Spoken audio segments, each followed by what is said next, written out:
Oke, Assalamualaikum warahmatullahi wabarakatuh. Selamat pagi, perkenalkan nama saya Rido Kusaputra. NIM saya 22764 dari kelas Teknik Industri Kelapa Sawit. Jadi di sini saya akan menyampaikan terkait penggunaan drone dalam skema industri ataupun bisnis. Yang pertama, terdapat pengiriman barang, di mana pengiriman barang ini sebetulnya sudah sangat umum digunakan pada drone untuk mengirimkan barang seperti pesawat tanpa awak contohnya. Dengan menggunakan drone, mereka dapat mengirim barang dengan cepat dan efisien sehingga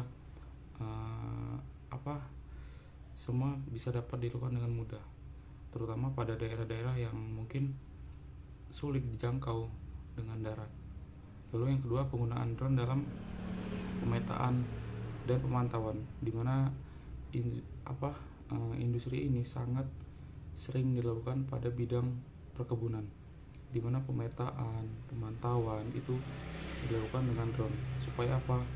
Nah, dalam penggunaan drone itu dapat memudahkan dalam proses pengambilan foto. Jadi dengan hanya menerbangkan drone, kita dapat lebih mudah dalam evakuasinya, dalam eksekusinya seperti itu. Karena jika dibandingkan dengan yang manual dengan harus dilakukan oleh SDM yang saya rasa sangat-sangat tidak efisien terhadap biaya, terhadap waktu dan sebagainya. Contoh, lalu yang ketiga, penggunaan drone itu dalam bidang industri fotografi dan videografi, di mana bisnis ini udah semakin populer, ditambah semakin tahun semakin canggih, yang penggunaan drone dapat memberikan sudut pandang yang unik kan, yang dramatis dalam pengambilan fotonya, pengambilan videonya. Lalu dia berguna dalam industri real estate, pariwisata, film, dokumenter, dan masih banyak lainnya. Lalu terdapat satu pertanyaan kembali yang memang harus saya jawab, yaitu skema atau satu rencana penelitian yang melibatkan drone di perkebunan.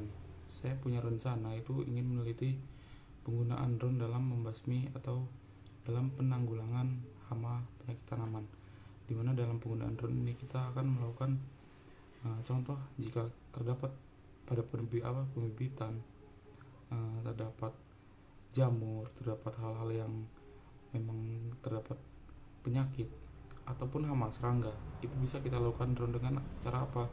Dengan cara penyiraman.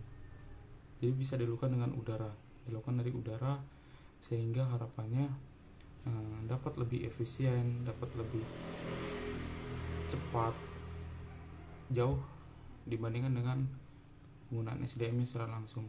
Jadi dengan penggunaan drone ini bisa memudahkan dalam segala halnya, efisien di waktunya, efisien di biayanya, dan segala macamnya. Untuk metodenya nanti jika digunakan penelitian itu metode kuantitatif, di mana dalam penelitian ini akan didapatkan suatu data, dan data ini nanti yang bisa kita tampilkan, lalu kita bandingkan mana efektivitasnya antara penggunaan manual dengan penggunaan drone, sehingga nanti kedepannya ini bisa menjadi acuan, bisa menjadi contoh untuk keberlanjutan kelapa sawit Indonesia. Saya kira hanya seperti itu, kurang lebihnya mohon maaf. Saya tutup. Assalamualaikum warahmatullahi wabarakatuh.